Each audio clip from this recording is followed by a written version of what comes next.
الحمد لله وحده والصلاة والسلام على من لا نبي بعده. أعوذ بالله من الشيطان الرجيم. بسم الله الرحمن الرحيم. إنا أنزلناه في ليلة القدر وما أدراك ما ليلة القدر. ليلة القدر خير من 1000 شهر. تنزل الملائكة والروح فيها بإذن ربهم من كل أمر. سلام هي حتى مطلع الفجر. صدق الله مولانا العظيم. رب اشرح لي صدري ويسر لي أمري واحلل عقدة من لساني يفقهوا قولي. اللهم صل على محمد النبي الأمي وعلى آله وسلم تسلیما. بے شک ہم نے اس کو شب قدر میں اتارا، اور آپ کو کیا معلوم کہ شب قدر کیا ہے؟ شب قدر 1000 مہینوں سے بہتر ہے، جس میں فرشتے اور روح الامین اپنے رب کے حکم سے ہر امر خیر کو لے کر کے اترتے ہیں. یہ رات سلامتی ہے طلوع فجر تک. یہ سورت کا نام ہے سورۃ القدر، اور سورہ انا انزلنا بھی اسے کہتے ہیں.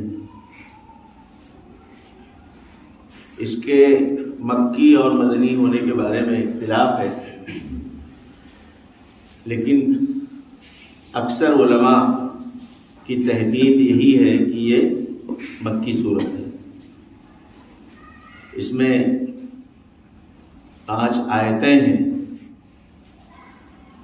اور ترتیب نزول کے اعتبار سے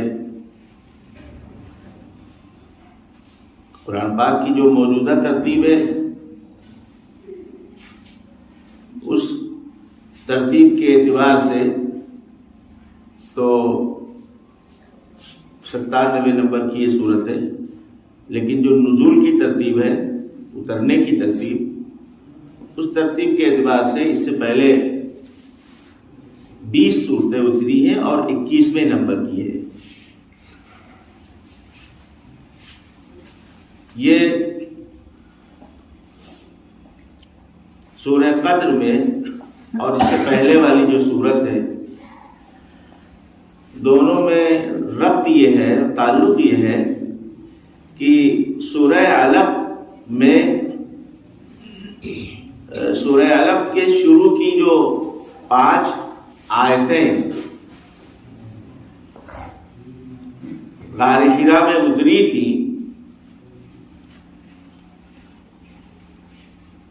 یعنی آپ کہہ سکتے ہیں کہ جس قرآن کے اترنے کی ابتدا سورہ علق سے ہوئی تھی، اسی قرآن کے لیلۃ القدر میں اترنے کا ذکر اس سورت کے اندر ہے.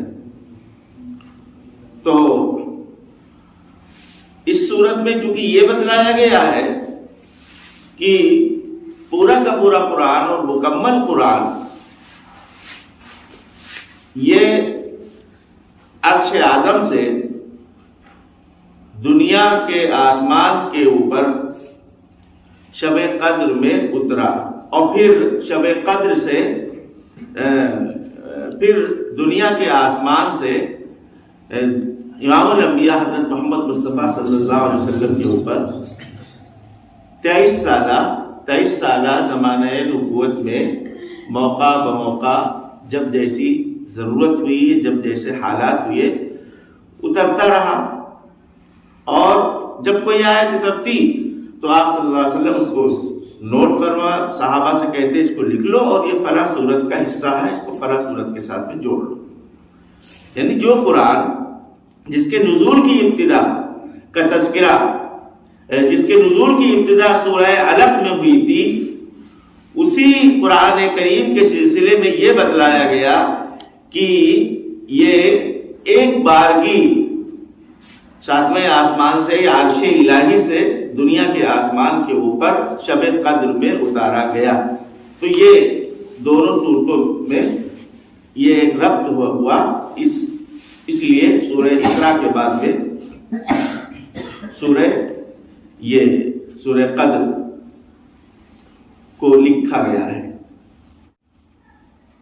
اب رہ گئی یہ بات کہ یہ کس پس منظر میں سورت اتری، مضمون تو اس کا معلوم ہے تقریباً، کیونکہ رمضان میں عام طور سے اس کو جمعے وغیرہ کے بیانات میں یہ پڑھی جاتی ہے اور شب قدر کی فضیلت بیان کی جاتی ہے۔ حضرت شیخ زکریا علیہ الرحمہ نے بھی فضائل اعمال میں شب قدر کے فضائل میں اس کو نقل کیا ہے،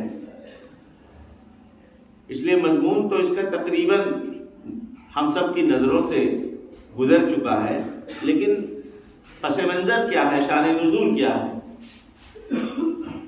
بات یہ ہے کہ ایک مرتبہ حضرت محمد مصطفیٰ صلی اللہ علیہ وسلم نے صحابہ کرام کے سامنے پچھلی بنی اسرائیل کی امت کا تذکرہ کیا اور کچھ عابدین کا ذکر کیا۔ بنی اسرائیل کے کچھ عابد ایسے گزرے ہیں کہ اللہ نے ان کو لمبی لمبی عمریں، ہزار سال کی عمریں عطا فرمائی، اور اس عمر کے پوری عمر میں انہوں نے جو ہے اللہ کی عبادت بڑی یکسوئی کے ساتھ کی، مطلب 1000 سال تک وہ یکسوئی کے ساتھ اللہ کی عبادت کرتے رہے۔ ان کے عبادت کے زمانے کا تذکرہ آپ صلی اللہ علیہ وسلم نے کیا فضیلت کے انداز میں، تو صحابہ کرام کو اس پر کچھ ملال ہوا کہ اللہ کے رسول صلی اللہ علیہ وسلم، آپ کی امت کی عمریں تو اتنی ہے نہیں، 60-70 سال عمر آپ نے بتائی ہے اوسطاً، اب کوئی کسی کی اس سے کم زیادہ ہو جائے، 100 کراس کر جائے وہ الگ بات ہے، لیکن عموماً جو ہے اس امت کی جو عمریں ہوں گی وہ 60 اور 70 کے درمیان میں ہوں گی۔ تو اب ایک شخص جو ہے وہ 1000 سال عبادت کر رہا ہے، تو اس کی عبادت کو یہ 60-70 سال کی عمر والا شخص جس میں بچپن کا زمانہ بھی شامل ہے، جو سمجھ بوجھ اور شعور سے خالی ہوتا ہے، اور جس میں وہ راتیں بھی شامل ہیں جس میں وہ سو جاتا ہے، اور اس میں بیماری کے ایام بھی شامل ہیں جس میں اسے عذر ہوتا ہے، اس میں وہ غفلت کے لمحے بھی شامل ہیں جس میں وہ جو ہے یاد الہی سے غافل ہو جاتا ہے، اور اس میں تلاش معاش کے اوقات بھی شامل ہیں جس میں وہ دوڑ بھاگ کرتا ہے، اپنی روزی روٹی کا بندوبست کرتا ہے۔ تو عبادت کا وقت کتنا بچا امت محمدیہ کے لوگوں کا، پھر کیسے وہ پہلے زمانے کی لمبی عمریں پانے والے عابدین کا، زاہدین کا مقابلہ کر پائیں گے، ان کے برابر کے رتبے کو کیسے پہنچ پائیں گے۔ ایک چیز میں یہاں پر عرض کروں، کبھی کبھی ہم دیکھتے ہیں کہ اگلی صف میں جگہ ہوتی ہے تو ہمارے جو طلبہ ہوتے ہیں وہ اکرام میں اگلی صف سے پیچھے آ جاتے ہیں اور چاہتے ہیں کہ استاد محترم اگلی صف میں کھڑے ہو جائیں۔ عبادات میں ایثار نہیں ہے، ایک قاعدہ، عبادات میں کسی کو ترجیح نہیں دی جائے گی۔ حضرت ابوبکر صدیق اور حضرت عمر رضی اللہ تعالی عنہ دونوں نبی کریم صلی اللہ علیہ وسلم کے جلیل القدر صحابی ہیں، اور دونوں کا مقام اور مرتبہ صحابہ میں ممتاز ہے۔ حضرت عمر رضی اللہ تعالی عنہ فرماتے ہیں کہ پوری زندگی میں اس کوشش میں لگا رہا کہ ابو بکر سے آگے نکل جاؤں. انہوں نے اطاعت نہیں کیا اس معاملے میں کہ بھائی وہ ہم سے آگے نکل جائیں چونکہ بڑے ہیں. پتا چلا کہ ایک مسئلہ ہے جو میں یہاں پہ ذکر کر رہا ہوں کہ عبادت کے معاملے میں کسی کو یہ ایثار یہ بہتر نہیں ہے، بلکہ عبادت میں کیا ہونا چاہیے؟ سابقوا الی مغفرۃ من ربکم وجنۃ عرضها السماوات والارض. جنت کو پانے میں اور اللہ سے مغفرت طلب کرنے کے مسئلے میں تنافس ہونا چاہیے، ایک دوسرے سے کمپٹیشن ہونا چاہیے، مقابلہ ہونا چاہیے کہ ہم ریس میں آگے نکل جائیں. کوئی بھی عبادت ہو تو عبادت میں ایک بھائی دوسرے بھائی سے آگے نکلنے کی کوشش کرے، ایک دوست دوسرے دوست سے آگے نکلنے کی کوشش کرے. کہہ جائے گی ہم ایثار کرتے ہیں، نہیں بھائی جو آپ بڑے ہیں، آپ 4 رکعت پڑھ رہے ہیں تو ہم 2 ہی پڑھیں گے، کہیں آپ کے برابر نہیں. یہ چیز جو ہے شریعت کے مزاج کے خلاف ہے. تو صحابہ میں یہ ہوا کہ پچھلی امتیں جو ہے وہ ہم سے آگے نکل جائیں گی، اور ملال کا اظہار صحابہ نے حضرت کے سامنے کیا تو حضرت کی طبیعت پہ بھی اس کا اثر پڑا.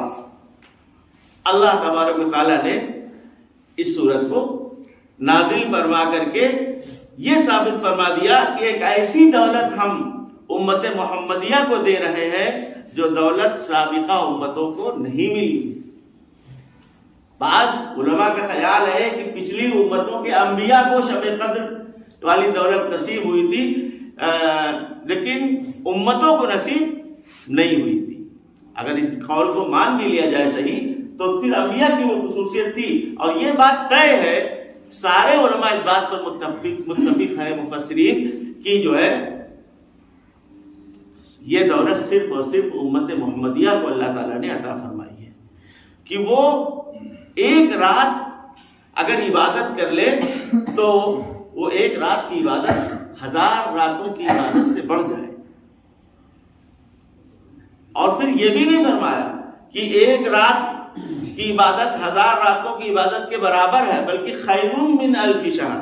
فرمایا کہ لیلۃ القدر خیر من الف شہر، شب قدر 1000 مہینے سے بہتر. تو اگر حساب جوڑیں تو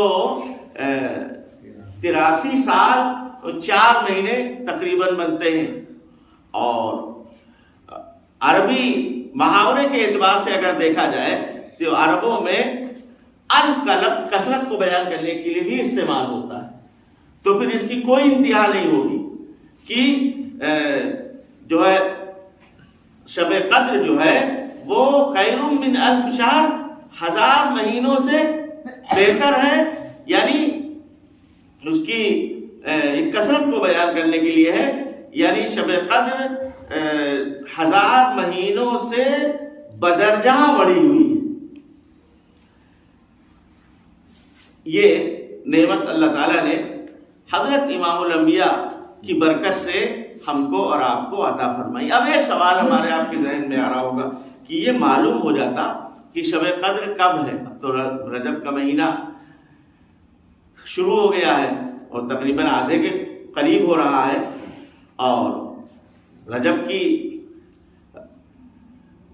سے پہلے ہی حضرت محمد مصطفیٰ صلی اللہ علیہ وسلم رجب کے مہینے کے آتے ہی شروع ہوتے ہی آپ جو ہے دعا فرمانا شروع کر دیتے تھے. اللہم بارک لنا فی رجب و شعبان و بلغنا رمضان. اے اللہ اس رجب کے مہینے میں اور شعبان کے مہینے میں ہمیں برکت عطا فرما دیجیے، ہمیں اس مہینوں کی برکتیں عطا فرما دیجیے، اور ہماری عمروں کو پروردگار اپنے فضل سے اتنا دراز کر دیے کہ رمضان تک ہم پہنچ جائیں اور رمضان کا مبارک مہینہ ہم کو مل جائے.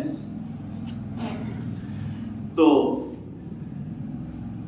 شب قدر ہے کب، یہ اگر معلوم ہو جاتا تو اس رات میں ہم عبادت کر لیتے اختصاص کے ساتھ، اور 1000 مہینوں سے بڑھ کر کے عبادت ہم کو نصیب ہو جاتی. دیکھیے شب قدر کے سلسلے میں اختلاف ہے، اور 40 سے زیادہ اقوال ہیں علماء کے کہ شب قدر کس رات کو کہتے ہیں اور یہ کب آتی ہے. لیکن اکثر علماء رمضان کے آخری عشرے کے قائل ہیں، اس لیے کہ شہر رمضان الذی انزل فیہ القرآن، ایک جگہ تو یہ فرمایا اللہ تعالیٰ نے کہ رمضان کے مہینے میں قرآن اترا، اور یہاں پر یہ ہے کہ لیلۃ القدر انا انزلناہ فی لیلۃ القدر، یہاں پر یہ فرمایا کہ ہم نے اس کو شب قدر میں اتارا۔ دوسری آیت میں کیا فرمایا؟ شہر رمضان الذی انزل فیہ القرآن، رمضان کے مہینے میں قرآن اترا، اور یہاں اللہ تعالیٰ فرما رہے ہیں کہ قرآن کو ہم نے شب قدر میں اتارا۔ اس کا مطلب شب قدر اور رمضان دونوں ایک ساتھ ہیں۔ اب چونکہ حضرت نبی کریم صلی اللہ علیہ وسلم کی احادیث اس سلسلے میں موجود ہے جن سے یہ ثابت ہوتا ہے کہ رمضان کے آخری عشرے میں اللہ تعالیٰ نے شب قدر کو چھپا دیا ہے، اسی لیے اکثر علماء کی رائے یہی ہے کہ رمضان کے آخری عشرے میں شب قدر ہے۔ اچھا، اور آخری عشرے کی جو تاخیراتیں ہیں اس میں زیادہ چانسز ہیں۔ تاخیرات کے مسئلے میں ایک بات آ کے پھنستی ہے، بعض علماء یہ کہتے ہیں، علامہ ابن قیم فرماتے ہیں کہ تاخیرات کا تعین اصل میں رمضان کے گزرنے کے بعد ہوگا، کیونکہ رمضان جب گزر جائے گا عید کے دن یہ پتا چلے گا کہ مہینہ جو ہے 29 کا ہوا یا 30 کا ہوا۔ اگر مہینہ 30 کا ہے تو تب تو خیر تاخیراتیں 21 اور 23 اور 25 اور 27 سمجھ میں آ رہی ہیں، لیکن مہینہ اگر 29 کا ہے، 30 کے بجائے مہینہ 29 کا ہے تو پھر اس میں پھر 22ویں اور 24ویں اور 26ویں ہو جائیں گی۔ بہرحال اب ایک طبقہ علماء کا یہ کہتا ہے کہ مہینہ چاہے 30 کا ہو چاہے 29 کا ہو، لیکن حساب یہی چلے گا، یعنی 21 یہ طاق والا جو ہے 30 کے حساب سے ہی لگایا جائے گا۔ خیر، یہ تو بات اپنی جگہ پر۔ اللہ تعالیٰ نے آخری عشرے میں جو اس کو چھپایا ہے، اور تاخیرات کا مسئلہ بھی ایسا ہو گیا کہ وہ بھی اختلافی ہو گیا، اس میں منشا یہ اللہ تعالیٰ کی معلوم ہو رہی ہے کہ اس کو عام نہیں کرنا چاہتے ہیں۔ پہلے تو ایک روایت میں یہ کہ پورے سال میں تلاش کرو، 40 اقوال میں نے عرض کیا، پھر رمضان میں تلاش کرنے کا حکم ہے، پھر رمضان کے آخری عشرے میں، پھر آخری عشرے کی تاخیرات میں۔ اللہ تعالیٰ چاہتے تو بتا دیتے بھائی 27ویں کو ہے، 25ویں کو ہے، جیسا کہ تاخیراتوں میں بھی 27ویں کے سلسلے میں زیادہ راتیں ہیں، زیادہ روایتیں موجود ہیں۔ ہم عرض کرنا یہ چاہتے ہیں کہ اس میں اللہ کی حکمت ہے کہ نہیں، کہ اللہ تعالیٰ اس کو چھپانا چاہتے ہیں، ورنہ بتانے میں کیا؟ حضرت نبی کریم صلی اللہ علیہ وسلم سے آپ نے بتا دیا ہوتا، وہ تو ایک بہانہ ہے کہ دو صحابہ آپس میں تو میں کر رہے تھے، اس لیے اللہ تعالیٰ نے اس کے تعین کو اٹھا لیا۔ لیکن اللہ کی حکمت ہے اس میں، کوئی نہ کوئی بہانہ تو اللہ کو چھپانا تھا، تو کوئی نہ کوئی بہانہ تو چاہیے تھا۔ صحیح بات معلوم یہ ہو رہی کہ اللہ کی حکمت یہ ہے کہ اس کو چھپایا جائے، بتایا نہ جائے۔ جب کوئی چیز چھپی ہوتی ہے، کوئی چیز جب زیادہ قیمتی ہوتی ہے تو اس کو چھپا کے رکھا جاتا ہے۔ اسلام میں جیسے کہ خواتین کا مقام اور مرتبہ کبھی بیٹی کی شکل میں، کبھی بہن کی شکل میں، کبھی بیوی کی شکل میں، کبھی ماں کی شکل میں، اتنا قیمتی یہ خاتون ہے کہ اس کو چھپا کے رکھنے کا حکم ہے، جبکہ اس کو دوسرے لوگ دوسری طریقے سے پیش کر رہے ہیں کہ اس کو قید کر دیا جاتا ہے۔ قید نہیں کر دیا جاتا ہے۔ سونا جو ہے اگر کسی کے گھر میں موجود ہوتا ہے، اگر ہیرا کسی کے پاس بالفرض ہو تو کیا اس کو آنگن میں یا گھر کے دروازے پہ رکھے گا، صحن میں رکھے گا؟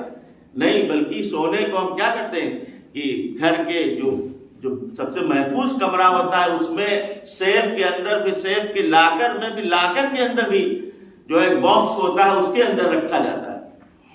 تو جو چیز قیمتی ہوتی ہے اس کو چھپایا جاتا ہے، اور انسانی مزاج بھی یہ ہے کہ جو چیز اس کو محنت سے اور تلاش جستجو کے بعد ملتی ہے تو اس کی قدر اس کے یہاں بڑھ جاتی ہے، اور جو چیز عام ہوتی ہے تو چاہے جتنی قیمتی ہو لیکن اس کی قدر انسان کے مزاج میں، انسان کے دماغ میں نہیں۔ شیخ سعدی علیہ رحمہ فرماتے ہیں، گر ہما سنگ لالو بدخشاں بودے، قیمت لالو سنگ یکساں بودے۔ جت سنگ لال، اور لال ایک قسم کا پتھر ہی تو ہے. شیخ قاضی فرماتے ہیں اگر دنیا کے جتنے پہاڑ ہیں سب کو لال بنا دیا جاتا تو پھر لال کے اندر اور عام پتھر میں کوئی فرق نہ رہتا. اسی طرح فرمایا اگر ہوا شبہ شب قدر بودے، شب قدر بے قدر بودے، اگر ساری راتیں شب قدر ہو جاتی تو پھر شب قدر رہتی ہی نہ، بے قدر ہو جاتی.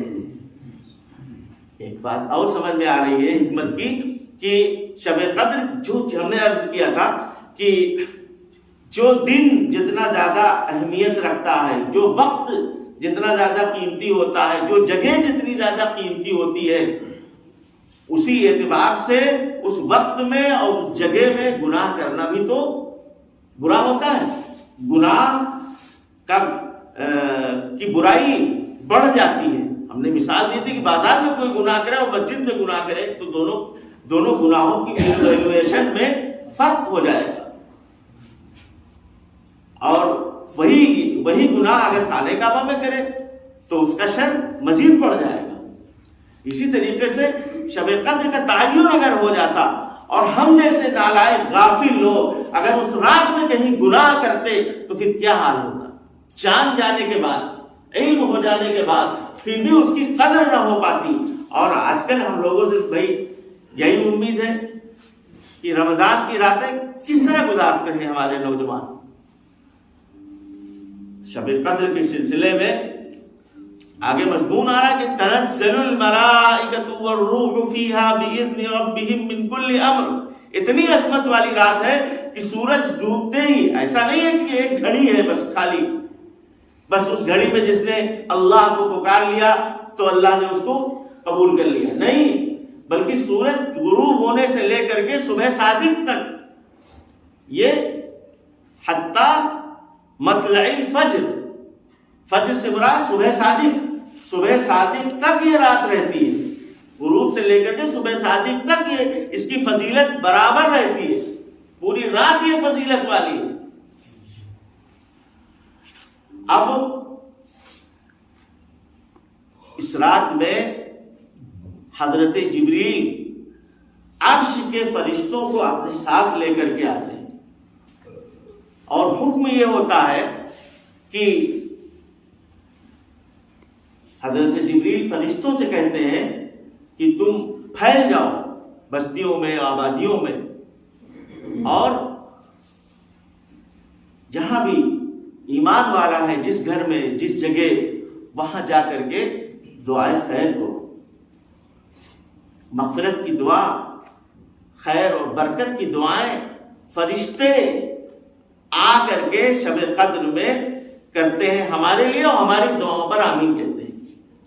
اور حضرت جبریل جو سید الملائکہ ہیں وہ ایمان والوں سے مصافحہ کرتے ہیں، اور علامات یہ لکھی ہیں کہ شب قدر میں حضرت جبریل نے جس سے مصافحہ کیا ہے تو اس رات کی کسی لمحے میں ایسا وقت آیا ضرور ہوگا کہ اس کی آنکھ سے آنسو جاری ہوئے ہوں گے، اس کے بدن کے رونگٹے کھڑے ہوئے ہوں گے، اور اس کے دل میں رقت کی، نرمی کی کیفیت پیدا ہوئی ہوگی. جبریل امین سے مصافحے کی یہ 3 علامتیں ہیں کہ بدن کے رونگٹے کھڑے ہو جائیں گے، اور دل میں رقت پیدا ہوگی، نرمی پیدا ہوگی، اور آنکھوں سے آنسو جاری ہوں گے. لیکن اس رات میں بھی فرشتے کچھ گھروں کے قریب نہیں گزرتے ہیں. وہ گھر جن میں غیر اللہ کی عبادت ہوتی ہے، جس میں بت رکھے ہوئے ہوتے ہیں، اور جن میں گندگی پڑی ہوتی ہے، کوڑا کچڑا، گندگی، یا حرام کاری اور بدکاری کی وجہ سے کوئی جنبی وہاں بیٹھا یا پڑا ہوا ہوتا ہے بغیر غسل کیے ہوئے. ایسی جگہوں پر ایسے ہی شراب یا نشے والی چیزیں جہاں موجود ہوتی ہیں، یا نشہ پینے والے اور نشے کا استعمال کرنے والے جہاں موجود ہوتے ہیں، اسی طریقے سے موسیقی کے آلات جہاں پہ ہوتے ہیں، گانے بجانے کی چیزیں جہاں پر، آج کل تو خیر موبائل عام ہو گیا، ہر گھر میں اب کوئی نہیں کہہ سکتا ہمارے یہاں موسیقی کا آلہ نہیں. اللہ کرے کہ ہم لوگ موبائل کا مثبت استعمال کرتے ہوں. اسی طریقے سے تصویر جس گھر کے اندر لٹکائی ہوئی ہو، تو ایسے ایسے تمام گھر اور ان گھر کے سارے افراد فرشتوں کی برکتوں سے محروم ہو جاتے ہیں، جبکہ فرشتے اس رات خیر اور برکت لے کر کے آتے ہیں۔ اس رات میں فرشتے آسمان سے بھیجے ہی اس لیے جاتے ہیں کہ خیر اور برکت لے کر کے میرے بندوں میں تقسیم کرو، جا کر کے ان کی دعاؤں پہ آمین کہو، ان سے مصافحہ کرو۔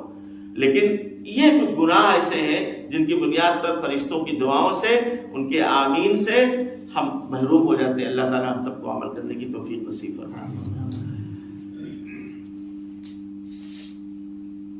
تو یہ بات عرض کی کہ اللہ تعالیٰ نے حکمت کے تحت شب قدر کا تعین نہیں فرمایا، اور منشا شریعت یہ ہے کہ بندے اس کی تلاش میں اپنے آپ کو تھکائے اور کم سے کم آخری عشرے کا اعتکاف کرنے کی کوشش کی جائے اور ان راتوں میں اللہ کی عبادت کی جائے تاکہ شب قدر جو ہے میسر ہو جائے۔ حضرت عائشہ صدیقہ رضی اللہ تعالیٰ عنہ فرماتی ہیں امام الانبیاء سے کہ اگر ہم کو شب قدر مل جائے، اللہ تعالیٰ اپنے فضل سے شب قدر ہم کو دے دیں، تو ہم کیا مانگیں گے اللہ سے؟ تو آپ نے فرمایا کہ یہ دعا کرنا، اللہم انک عفو کریم تحب العفو فاعف عنا۔ اے اللہ، آپ معاف کرنے والے ہیں، آپ کریم ہیں، معاف کرنے کو پسند کرتے ہیں، لہذا ہم کو معاف فرما دیجیے۔ اور بخاری شریف کی ایک روایت ہے کہ من قام لیلۃ القدر ایمانا و احتسابا غفر له ما تقدم من ذنبه۔ لیلۃ القدر میں جو شخص ایمان کے ساتھ میں اور اللہ سے اجر کی امید رکھتے ہوئے اللہ کے دربار میں کھڑا ہوا ہے اور نماز پڑھ رہا ہے اور قیام کر رہا ہے، دعائیں کر رہا ہے، تو پھر ایسے شخص کے لیے پچھلے گناہ معاف کر دیے، غفر له ما تقدم من ذنبه، اس کے پچھلے گناہ معاف کر دیے جاتے ہیں۔ رمضان چونکہ شب رجب چل رہا ہے اور شعبان آ رہا ہے، شعبان رجب بھی برکت والا ہے، شعبان بھی برکت والا ہے، اور رمضان تو خیر اس کے کہنے ہی کیا، اس رمضان میں یہ رات آنے والی ہے۔ اللہ تعالیٰ ہم سب کو یہ رات میسر فرمائے اور اس رات کی قدر جاننے کی توفیق نصیب فرمائے۔ ایک بات ترجمہ کر دیں گے، بے شک ہم نے اس قرآن کو شب قدر میں اتارا، اور وما ادراک ما لیلۃ القدر، پیغمبر آپ کو کیا پتا کہ شب قدر ہے کیا؟ یہ قرآن پاک کا ایک انداز ہے اللہ تعالیٰ کو کا، جب وہ کسی چیز کی اہمیت کو بیان کرنا چاہتے ہیں تو تھوڑا سوالیہ انداز میں، پہلے سوالیہ انداز اختیار کرتے ہیں، اس کے بعد اس مضمون کو وما ادراک ما لیلۃ القدر، مطلب کیا ہے کہ مخاطب متوجہ ہو جائے، جس چیز کا تذکرہ ہونے جا رہا ہے کوئی معمولی چیز نہیں ہے، بڑی اہمیت والی بڑی قیمتی چیز ہے۔ پھر فرمایا لیلۃ القدر خیر من الف شہر، شب قدر 1000 مہینوں سے بہتر ہے۔ کیا ہوتا ہے اس رات میں؟ تنزل الملائکۃ والروح فیہا بإذن ربہم من کل امر، فرشتے اور روح الامین یعنی حضرت جبریل اس رات میں اترتے ہیں اپنے رب کے اجازت سے ہر امر خیر کو لے کر کے، آسمان سے امر خیر لے کر کے، فیہا یفرق من کل امر، وہ امر خیر تقسیم کرتے ہیں اس رات کے اندر، برکتیں گویا کہ برسائی جاتی ہیں اللہ کے بندوں کے اوپر، اور تقدیر کے فیصلے بھی اس رات کے اندر ہوتے ہیں۔ سلام ہی حتی مطلع الفجر، یہ رات سلامتی ہے فجر کے طلوع ہونے تک، یعنی پوری رات سلامتی ہے۔ اللہ تعالیٰ ہم سب کو عمل کرنے